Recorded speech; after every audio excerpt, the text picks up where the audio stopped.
Behaviour का development होता है, चलिए उसके बारे में थोड़ी सी बातें समझ लेते हैं। सो development of normal behavior pattern required the gene that code for formation of the structure and organ involved in the behavior. तो किसी भी नॉर्मल बिहेवियर के डेवलपमेंट के पीछे क्या क्या चीजें रह सकती हैं? नॉर्मल बिहेवियर के डेवलपमेंट के पीछे जीन काम कर सकता है। एक ऐसा जीन जिसके पास इंफॉर्मेशन हो कि हमारी बॉडी में क्या स्ट्रक्चर बनेगा और क्या ऑर्गन बनेगा, जिस स्ट्रक्चर जिस ऑर्गन से एक बिहेवियर सपोर्ट किया जाएगा। जैसे कि एग्जाम्पल के लिए इन वर्टिब्रेट में क्या होता है, normal locomotion movement will not occur without the proper development and the growth of limb. जैसे कि हमारी बॉडी में, ठीक है, जैसे कि हमारी बॉडी में जैसे कि हमने कहा कि अगर एक बिहेवियर डेवलप होना है तो उस बिहेवियर के पीछे कोई जीन होनी चाहिए, जो जीन उस स्ट्रक्चर या ऑर्गन को बनाने के लिए इंफॉर्मेशन दे। एग्जाम्पल के लिए जो वर्टिब्रेट में लोकोमोशन होता है, यानी जो चलने की क्षमता होती है, जैसे वर्टिब्रेट चलते हैं, तो उसके लिए क्या चाहिए, उसके लिए चाहिए लिम्स, यानी पांव चाहिए, पैर चाहिए। तो इस पैर को बनाने के लिए ऑब्वियसली कोई जीन कोड होगा जो कि इस लिम्ब को बनाने में मदद करेगा, right? This process requires some interaction while the with the animal's environment because proper nourishment, water balance and other factor must be maintained for the normal development. और जब नॉर्मली बिहेवियर एक डेवलप होगा, चाहे वो किसी बॉडी ऑर्गन से associated behaviour हो, right?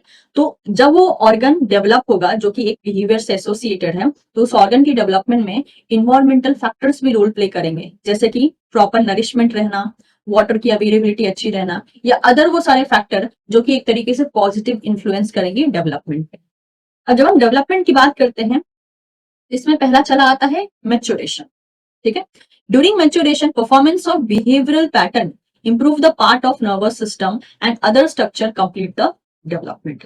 अब मैच्योरेशन में क्या आता है कि भाई कोई कैरेक्टर डेवलप हुआ है तो उसको मैच्योर भी होना चाहिए, वो मैच्योर होगा वो कैरेक्टर, तभी तो वो बिहेवियर को करने में मदद करेगा, ठीक है? तो इस मैच्योरेशन में जो है, अगर उस बिहेवियर के पीछे नर्वस सिस्टम इन्वॉल्व है और नर्वस सिस्टम की बात हो रही है, तो मैच्योरेशन के दौरान क्या होगा, परफॉर्मेंस जो होगा वो एक तरीके से इस तरीके से इन्फ्लुएंस होगा जिससे कि हम एक बिहेवियर को समझ पाएंगे। So the performance of behavioral pattern improve as the part of nervous system.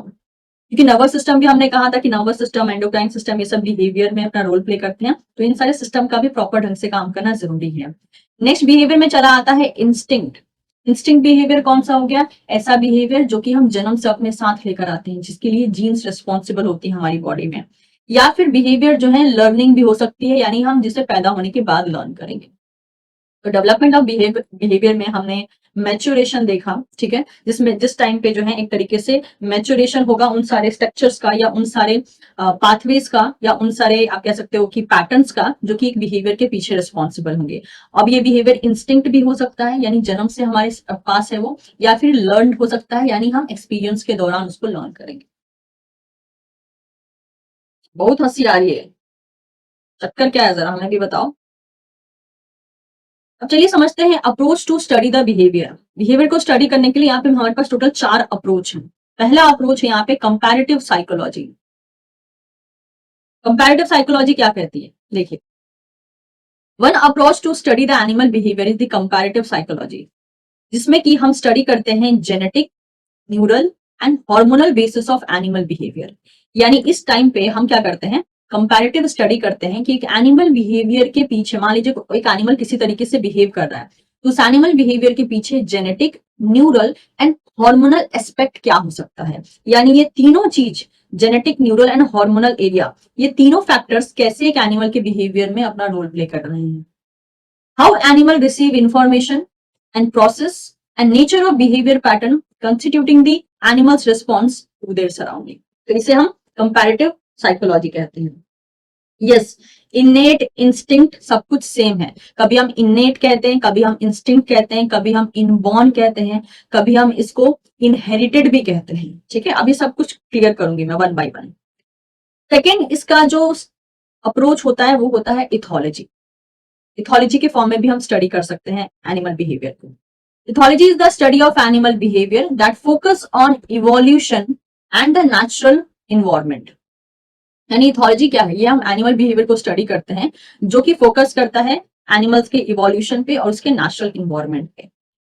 The leader of this approach have been Konrad Lorenz, Niko Tinbergen and Karl von Frisch, who was awarded the Nobel Prize in Physiology or Medicine in 1973। तो इन तीनों का contribution माना जाता है एक तरीके से जब हम इथोलॉजी को स्टडी करते हैं। तो ethologist observe that the behaviour of various animal in their natural environment and the study the behavior of closely related species to consider the evolution and origin of certain behavioral pattern। तो इसमें क्या किया जाता है कि behaviour के पीछे एक वैरायटी ऑफ बिहेवियर जो एनिमल शो कर रहा है उसके पीछे क्या इवोल्यूशनरी रीजन हो सकता है, किस तरीके से वो इवॉल्व हुआ है और किस तरीके से वो सबसे पहले उसका ओरिजिन आया था, उस बिहेवियर का एक नेचुरल इन्वायरमेंट में एक तरीके से क्या रोल होगा, किस वैरायटी में वो देखा जाएगा, ये सब को हम स्टडी करते हैं।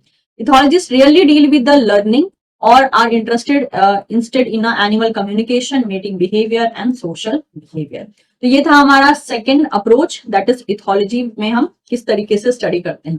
तीसरा अप्रोच आता है बिहेवियर इकोलॉजी। बिहेवियर इकोलॉजी क्या करती है? Behaviour ecology focus on the ecological aspect of animal behaviour. Behaviour ecology में हम समझते हैं कि किसी एनिमल के बिहेवियर के पीछे इकोलॉजिकल एस्पेक्ट क्या है, मतलब कि उसके पीछे इकोलॉजी कैसे काम कर रही है, ठीक है, उसको हम स्टडी करते हैं बिहेवियर इकोलॉजी के बिहेवियर इकोलॉजी में। Predator prey interaction, foraging strategy, reproductive strategy, habitat selection, intra-specific and inter-specific competition, social behavior are the topic of interest in the behavior ecologist। ये सब टॉपिक जो है जो हमने देखा अभी, ये सब बिहेवियर का पार्ट है और अगर आप ध्यान दें तो इनमें से हमने मैक्सिमम बिहेवियर इकोलॉजी में पढ़ लिया है, ठीक है। तो आज का जो टॉपिक है ना उसका 20% पोर्शन हम ऑलरेडी इकोलॉजी में पढ़ चुके हैं, जिसमें ऑल्टरिज्म चला आता है, ऑप्टिमम फॉरेजिंग थ्योरी चली आती है, ये सब बिहेवियर मतलब एनिमल बिहेवियर का पार्ट है। इसलिए मैंने कहा था कि 20% सिलेबस इकोलॉजी एंड इवोल्यूशन का आपस में क्लैश करता है। तो अगर मान लीजिए कि हम एनिमल के बिहेवियर के बारे में बात कर रहे हैं, जिसमें हम उसका प्रेडेटर प्रे इंटरेक्शन देख रहे हैं, फॉरेजिंग स्ट्रैटेजी देख रहे हैं, रिप्रोडक्टिव स्ट्रैटेजी हो गया या हैबिटेट का सिलेक्शन हो गया या कॉम्पिटिशन हो गया, तो इन सब चीजों को जब हम स्टडी कर रहे हैं तो समझ लीजिए कि हम बिहेवियर की स्टडी जो है इकोलॉजिकल एस्पेक्ट में कर रहे हैं। एंड फोर्थ हमारा अप्रोच होता है एनिमल बिहेवियर को स्टडी करने के लिए, वो होता है सोशियो बायोलॉजी, जिसमें कि हम ये स्टडी करते हैं इवोल्यूशन ऑफ सोशल बिहेवियर, जिसमें हम कंबाइन करते हैं इथोलॉजी एंड बिहेवियरल इकोलॉजी के एस्पेक्ट को, दोनों को मिला के हम स्टडी करते हैं। इसमें हमको नेचुरल सिलेक्शन का इंपॉर्टेंस पता चलता है कि नेचुरल सिलेक्शन किस तरीके से एक इंडिविजुअल पे एक्ट करता है just to make it better in the environment, या फिर बेटर कैरेक्टर को सेलेक्ट करने के लिए किस तरीके से ये काम करता है।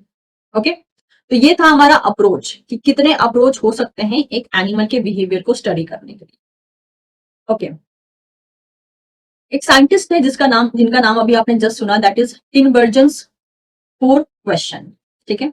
उनके द्वारा क्या किया गया था कि जब वो एक तरीके से एनिमल बिहेवियर को स्टडी कर रहे थे तो उनके द्वारा 4 क्वेश्चंस पूछे गए थे, ठीक है, जो कि एनिमल बिहेवियर के रिगार्ड में होते हैं। इसको हम टिनबर्जन्स 4 क्वेश्चन कहते हैं। अब अभी तक तो इस पे क्वेश्चन नहीं आया है, लेकिन इस पे क्वेश्चन आ सकता है क्योंकि हर एक एनिमल फिजियोलॉजी की बुक खोल लीजिए, ये 4 क्वेश्चंस आपको वहां पे मिलेंगे ही मिलेंगे। So at a broad level, however, ethologists pose 4 distinct type of question which Nico Tinbergen outlined in the classic paper entitled On the Aim of Method of Ethology। ये क्वेश्चन किस पे फोकस करते हैं? पहला क्वेश्चन देखिए, पहला question होता है कॉजेशन या मैकेनिज्म। मतलब क्या है इसका? मतलब ये है कि व्हाट स्टिमुलस एलिसिट बिहेवियर। पहला क्वेश्चन में आता है ऐसी चीज के बारे में क्वेश्चन करना जिसमें कि मैकेनिज्म इन्वॉल्व हो। तो पहला क्वेश्चन इस चीज पे फोकस करता है कि हमने कहा किसी चीज के प्रेजेंस में, यानी किसी स्टिमुलस के प्रेजेंट में कोई ऑर्गेनिज्म बिहेवियर शो करता है, तो ये फोकस करता है इस बात पे कि वो स्टिमुलस क्या है जिसकी प्रेजेंस में ऐसा बिहेवियर शो हुआ और उसके पीछे क्या न्यूरोबायोलॉजिकल एंड हार्मोनल चेंजेस देखे गए ताकि वो रिस्पॉन्स देखने को मिला। इस टाइप के क्वेश्चंस को हम टाइप 1 में लेते हैं, जो कि कॉजेशन या मैकेनिज्म को बताते हैं। यानी कभी भी हम ऑर्गेनिज्म के बिहेवियर के बारे में पढ़ेंगे ना, और जब हम ऐसे क्वेश्चन पे फोकस करेंगे कि उसके पीछे न्यूरोलॉजिकल और हार्मोनल चेंजेस क्या क्या हुए, किस टाइप के स्टिमुलस के प्रेजेंस में ऐसा बिहेवियर दिखा, तो समझ लीजिए हम कॉजेशन एंड मैकेनिज्म के बारे में पढ़ रहे हैं। सेकेंड आता है डेवलपमेंट, ठीक है। डेवलपमेंट किस बारे में डील करता है, how does behaviour change as an animal mature, यानी जैसे जैसे एक एनिमल मेच्योर होगा वो बिहेवियर कैसे चेंज होगा। How does behaviour change with the ontogeny और डेवलपमेंट, डेवलपमेंट के साथ साथ वो बिहेवियर कैसे चेंज होगा, and how does developmental variation affect the behaviour later in life, और जैसे जैसे ये डेवलपमेंट आगे बढ़ेगा वो डेवलपमेंट की वजह से बिहेवियर पे क्या इफेक्ट पड़ेगा। इन सब चीजों का जवाब हमको सेकंड क्वेश्चन में मिलता है। तीसरा क्वेश्चन है सर्वाइवल वैल्यू, या फिर जिसे हम एडेप्टिव वैल्यू कहते हैं, यानी ये इस बारे में पूछता है that how does behaviour affect survival and reproduction, यानी जिस भी बिहेवियर के बारे में हम पढ़ रहे हैं वो बिहेवियर सर्वाइवल और रिप्रोडक्शन को कैसे अफेक्ट कर रहा है। और लास्ट क्वेश्चन होता है इवोल्यूशनरी हिस्ट्री या फाइलोजेनी से रिलेटेड, यानी how does behaviour vary as a function of evolutionary history और phylogeny of an animal being studied. When did behavior first appear in the evolutionary history of species under study, यानी जिस भी behaviour को हम देख रहे हैं वो बिहेवियर पहली बार कैसे आया था, ठीक है, और साथ ही साथ उसका रोल इवोल्यूशनरी हिस्ट्री में क्या था, और उसको हम कैसे फाइलोजेनी के साथ रिलेट कर सकते हैं, कैसे इवोल्यूशनरी हिस्ट्री के साथ रिलेट कर सकते हैं। तो टिन बर्जन्स के ये 4 क्वेश्चन थे जो कि एनिमल बिहेवियर को एक तरीके से इलाबोरेटेड वे में डिफाइन करने की कोशिश करते हैं। ओके, आपने ध्यान दिया होगा कि हमने स्टार्टिंग में ये चीज देखी थी कि किस तरीके से 4 पॉइंट में हम एनिमल के लगभग सब कुछ सारे टाइप के क्वेश्चंस को हम देख सकते हैं उन 4 क्वेश्चन के बेसिस पे, ठीक है। तो हमारे पास अगला टॉपिक आता है दैट इज कोजेशन इन बिहेवियर, या फिर इसे आप कॉज इन बिहेवियर कह सकते हो। तो इस कोजेशन में जो है चला आता है proximate cause and ultimate cause. तो आप इसको कोजेशन बोलिए या कॉज ऑफ बिहेवियर बोलिए, यानी कि बिहेवियर क्यों हो रहे हैं, कॉज वजह क्या है उसके पीछे की, ठीक है। बट ये जैसा साउंड करता है जब आप इसको डिटेल में समझोगे तो आपको पता चलेगा कि ये अपने आप में एक क्वेश्चन प्रेजेंट करता है। तो बिहेवियर के होने के पीछे का कॉज प्रॉक्सिमेट भी हो सकता है, अल्टीमेट भी हो सकता है। अब ये प्रॉक्सिमेट कॉज या अल्टीमेट कॉज क्या होते हैं, राइट, क्योंकि काफी नए टर्म है। अभी तक जो हमने डील किया that was a very general study, अभी तक जितना कुछ हमने डील किया वो बहुत बेसिक था एनिमल बिहेवियर को समझने के लिए। अब यहां से हम थोड़ा एडवांस में एंट्री ले रहे हैं अकॉर्डिंग टू योर सिलेबस। तो एनिमल बिहेवियर के पीछे प्रॉक्सिमेट कॉज या अल्टीमेट कॉज क्या है और ये क्या होते हैं, ठीक है। तो जो हमने टिन बर्जन्स के 4 क्वेश्चन देखे उनको एक्चुअल में हम उन 4 क्वेश्चन को इस 2 टॉपिक में एंट्री दिलवा सकते हैं, जिसमें कि पहला आता है प्रॉक्सिमेट कॉज या प्रॉक्सिमेट एनालिसिस। ये एनालिसिस किस पे फोकस करता है, इमीडिएट कॉज के ऊपर। इमीडिएट कॉज का मतलब क्या हुआ, अगर कोई बिहेवियर हो रहा है तो वो तुरंत, मतलब जो भी देखने को हमको मिल रहा है तो उसमें जो हमें सबसे इमीडिएट, सबसे तुरंत, सबसे रैपिड जो कॉज देखने को मिलेगा उसको हम प्रॉक्सिमेट कॉज कहेंगे। प्रॉक्सिमेट कॉज एक्चुअल में मैकेनिज्म एंड डेवलपमेंट से डील करता है, यानी जो अभी हमने 4 क्वेश्चन देखे उन 4 क्वेश्चन में जो क्वेश्चन मैकेनिज्म रिलेटेड था और जो डेवलपमेंट रिलेटेड था वो 2 क्वेश्चन प्रॉक्सिमेट कॉज के अंदर चले आते हैं। और हमारा अगला एनालिसिस या कॉज होता है अल्टीमेट कॉज। अल्टीमेट कॉज में हम बिहेवियर के पीछे का इवोल्यूशनरी फोर्सेस को देखते हैं कि कौन से इवोल्यूशनरी फोर्सेस ने इस टाइप के कैरेक्टर या ट्रेट को जन्म दिया है या सपोर्ट किया है। तो अल्टीमेट कॉज में हम ऑर्गेनिज्म के सर्वाइवल वैल्यू एंड उसके इवोल्यूशनरी या फाइलोजेनेटिक्स को स्टडी करते हैं। तो इस तरीके से ये 4 क्वेश्चन ये 2 कॉज के अंदर चले आते हैं, जिसमें प्रॉक्सिमेट कॉज में आप देख सकते हैं मैकेनिज्म एंड डेवलपमेंट चला आता है और अल्टीमेट कॉज में सर्वाइवल एंड इवोल्यूशनरी रीजंस चले आते हैं। उम्मीद करती हूँ ये चीज क्लियर हो गई होगी। अब हम क्या कर सकते हैं, हम proximate cause and ultimate cause को थोड़ा डिटेल में डिस्कस करते हैं विद सम एग्जांपल, ताकि आपको और अच्छे से समझ में आए, ठीक है। ओके, तो हम पोजीशन इन बिहेवियर पढ़ रहे हैं या कॉज ऑफ बिहेवियर पढ़ रहे हैं। पहला कॉज है proximate cause. Proximate cause actual में क्या करता है, हमें किसी भी बिहेवियर के होने के पीछे का हाउ रीजन देता है, ठीक है, यानी कि वो बताता है कि वो बिहेवियर कैसे हो रहा है। Fine, it is a more immediate ecological and physiological cause of behaviour. कोई भी बिहेवियर हो रहा है ना तो उस बिहेवियर के पीछे का सबसे इमीडिएट, सबसे रैपिड एंड फिजियोलॉजिकल कॉज को ये समझाता है। इस बिहेवियर के होने के पीछे का तुरंत का रीजन क्या है और उसका फिजियोलॉजी यानी कैसी उसकी बनावट है, उसके पीछे का रीजन क्या है। Such as eating to satisfy hunger, जैसे कि आपको बहुत तेज भूख लगी और आपके सामने खाना दे दो, आप उसको तुरंत खाना शुरू कर दोगे, तो वो आपका इमीडिएट कॉज होगा। ठीक है, इसे हम प्रोक्सिमेट कॉज कहते हैं, जहां पे हम किसी ऑर्गेनिज्म के बारे में ये स्टडी करते हैं कि ये बिहेवियर कैसे हो रहा है, और उसमें इन्वॉल्व होता है ऑर्गेनिज्म का immediate cause as well as physiological cause. ठीक है, जैसे कि इसमें एक्चुअल में हम कहते हैं प्रॉक्सिमेट कॉज को हम बोलते हैं इंटरनल मैकेनिज्म, यानी ध्यान दीजिएगा इस बिहेवियर के पीछे ऑर्गेनिज्म की कोई सोची समझी चाल नहीं होती है। ये बिहेवियर ज्यादातर केसेस में हम जैसे कि अगर स्टडी करना चाहें, जो भी हम एग्जाम्पल स्टडी करेंगे उसमें आप देखोगे कि ये जो बिहेवियर होता है ये ऑर्गेनिज्म कई इंटरनल मैकेनिज्म के बेसिस पे चलता है। Okay, that include the nervous system and the endocrine system regulate the animal behaviour. और एक्चुअल में इसमें होता क्या है कि कोई रिस्पॉन्स मिल रहा है तो एनिमल की जो फिजियोलॉजी है उस सॉरी कोई सामने से स्टिमुलस आ रहा है तो एनिमल की जो फिजियोलॉजी है वो ऑटोमेटिक उसके लिए रिस्पॉन्स देने लगती है।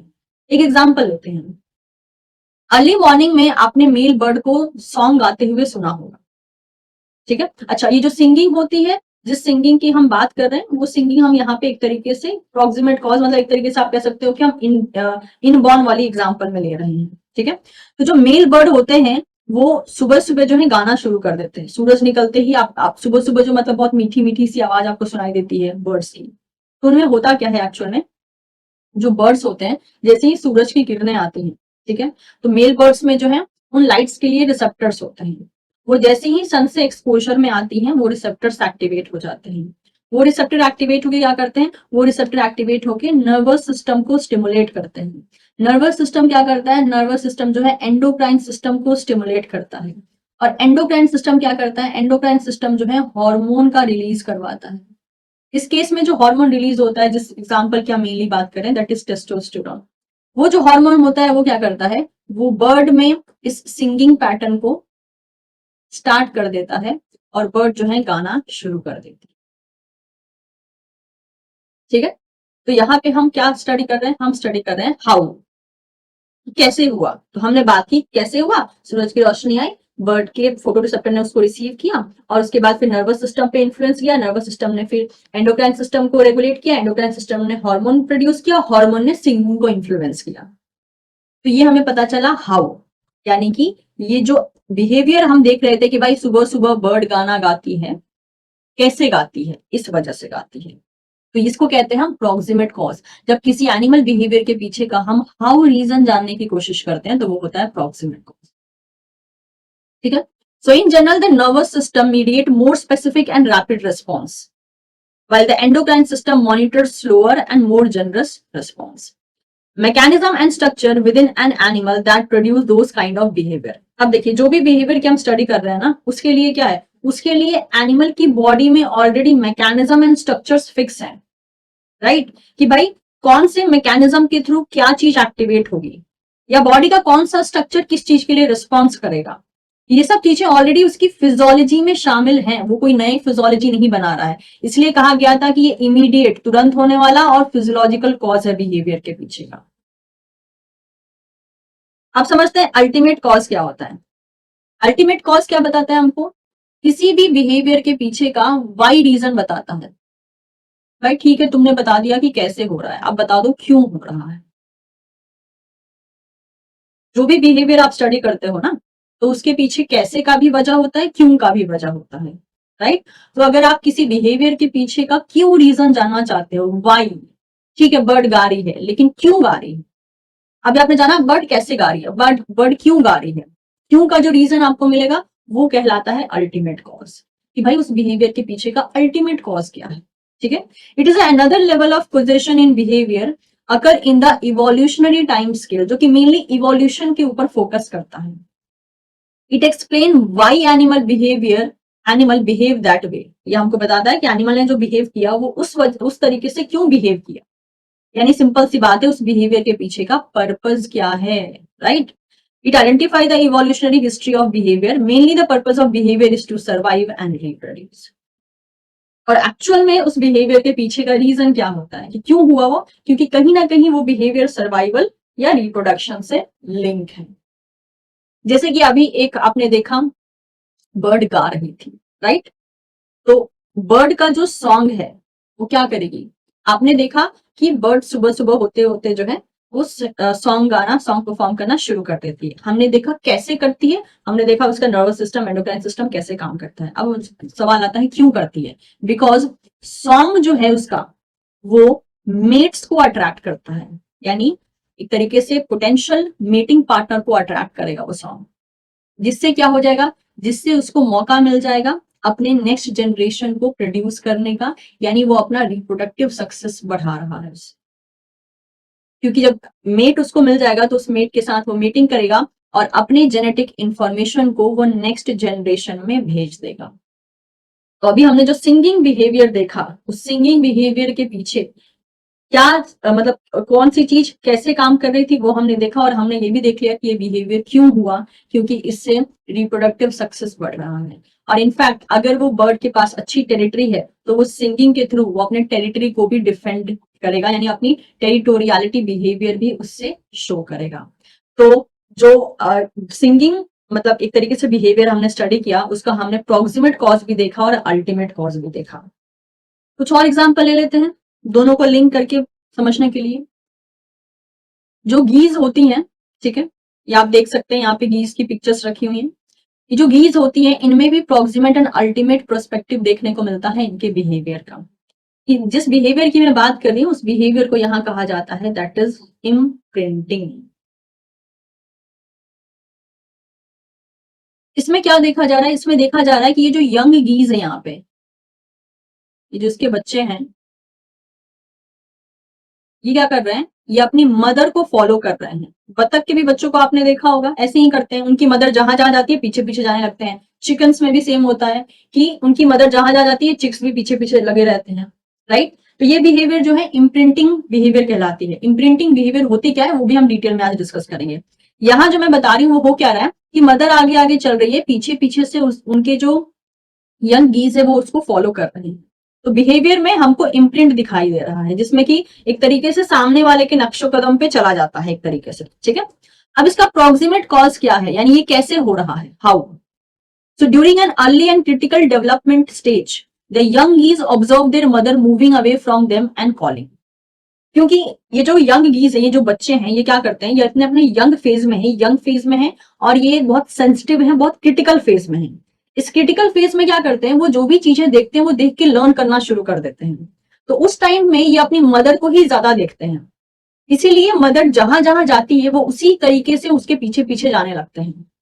जहां जहां मदर मूव करेगी वहां वहां जाएंगे, क्योंकि वो अपने इस ऐसे फेज में है जिसमें कि वो जो चीज देखेंगे वो चीज लर्न करने लगेंगे, एंड दैट इज वाई वो पीछे पीछे चलने लगते हैं। तो हमको पता चला इस बिहेवियर के पीछे का रीजन कि ये कैसे हो रहा है, क्योंकि वो फेस सेंसिटिव लर्निंग में है। उनका जो क्रिटिकल पीरियड चल रहा है जिसमें कि वो सब चीजें देखेंगे और वो सीख रहे हैं, तो वो अपनी मदर को पीछे पीछे फॉलो करने लगते हैं। अब इस बिहेवियर के पीछे का रीजन बात मतलब कि अगर बोला जाए कि ये क्यों हो रहा है, हाउ यानी पता चले कैसे हो रहा है, लेकिन ये हो क्यों रहा है, क्योंकि on an average geese that follow and imprint on their mother they receive more care and learn necessary skills and thus have a great chances of surviving than those that do not follow their mother। और ये क्यों हो रहा था, क्योंकि जो गीज अपने mother को फॉलो करते हैं ना, उन सारे गीज को जो है एक तरीके से आप कह सकते हो कि मदर से जो है एक स्पेशल केयर मिलता है, और इंपॉर्टेंट जो स्किल्स होते हैं मदर उनको सिखाती है, जिससे कि उनका सर्वाइवल चांस और बेटर हो जाता है कंपेयर टू दोज गीज जो कि अपने मदर को फॉलो नहीं करते हैं। तो एक बिहेवियर के होने के पीछे, इस इम्प्रिंटिंग बिहेवियर के होने के पीछे आप मतलब कि देख सकते हो कि यहाँ पे अल्टीमेट कॉज क्या है एंड प्रोक्सिमेट कॉज क्या है, यानी ये बिहेवियर कैसे हो रहा है और क्यों हो रहा है, ये चीज समझ में आ गई होगी, ठीक है। नेक्स्ट देखिए, एक और एग्जांपल लेते हैं, एग्जांपल नंबर 2। यहाँ पे ये जो फिश है, यहाँ पे एक्चुअल में इसको बोलते हैं स्टिकल बैक, ठीक है। इनका बिहेवियर क्या होता है देखिए, a male stickleback fish attack other male stickleback that invade its nesting territory. तो होता क्या है, ब्रीडिंग सीजन में ये जो फिशेस होती हैं, ठीक है, ब्रीडिंग सीजन में इनकी टेरिटरी में इनसे रिलेटेड फीमेल्स और उनके एग्स इनकी टेरिटरी में रहते हैं। तो जब ब्रीडिंग सीजन आता है ना, तो ब्रीडिंग सीजन में क्या होता है कि इस टाइप की जो फिशेस है ना, इनके नीचे वाला पार्ट इस तरीके से रेड हो जाता है, जो कि आप देख सकते हैं। ये जो रेड कलर है ये इस चीज का इंडिकेशन है कि जो भी हमको फिशेस दिखेंगी वो सेक्सुअली एक तरीके से एक्टिव है और वो ब्रीडिंग परफॉर्म करने के लिए पार्टनर्स ढूंढ रही है।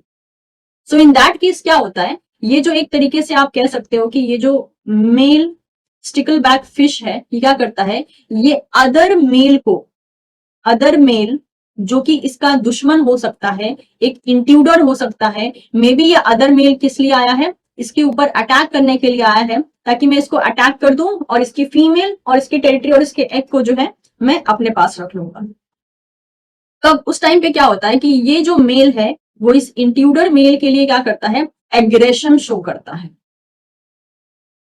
ठीक है, ये है बिहेवियर। अब इस बिहेवियर के पीछे का हाउ रीजन समझते हैं एंड वाई समझते हैं, यानी प्रॉक्सिमेट कॉज समझते हैं, अल्टीमेट कॉज समझते हैं।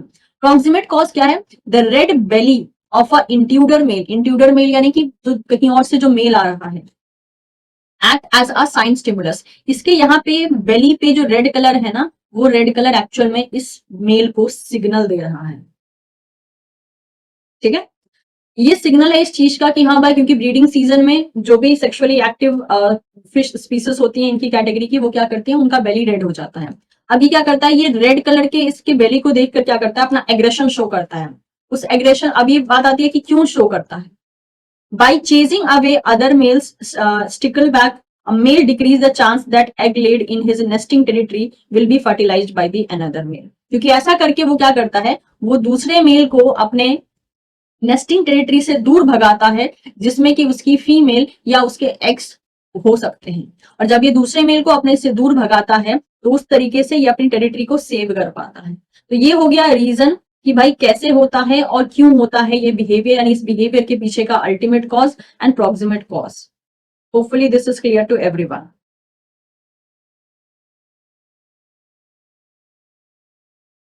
ओके, ऑल इस बिहेवियर को फिर से हम पढ़ेंगे, ये एक और बिहेवियर का पार्ट बनेगा। अभी तो हम अल्टीमेट एंड प्रॉक्सिमेट कह रहे हैं, तो इसका एक और डिटेल वर्जन अभी हम थोड़ी देर में ही पढ़ेंगे। ठीक है, चलो। तो यानी हम अगर इस तरीके से ये डायग्राम को बनाना चाहें तो हम कह सकते हैं कि जो लेवल ऑफ क्वेश्चन हमको मिला, प्रॉक्सिमेट में मिला हाउ एंड अल्टीमेट में मिला हमको वाई। जिसमें प्रॉक्सिमेट में हमको मैकेनिज्म, ठीक है, हाउ डज इट वर्क पता चला, और डेवलपमेंट पता चला, that is how did it develop, यानी वो डेवलप कैसे हुआ और वो वर्क कैसे करेगा। तो जो मेन क्वेश्चन होता है कि कैसे हो रहा है, ये हमको प्रॉक्सिमेट बताता है। अल्टीमेट में हमको पता चलता है that adaptive value, that is what it is for, ये किस चीज के लिए ये बिहेवियर किया जा रहा है, and why did it evolve, यानी ये इवॉल्व कैसे हुआ। ठीक है, तो यानी हमको फंक्शंस पता चल जाते हैं और इवोल्यूशन पता चल जाता है।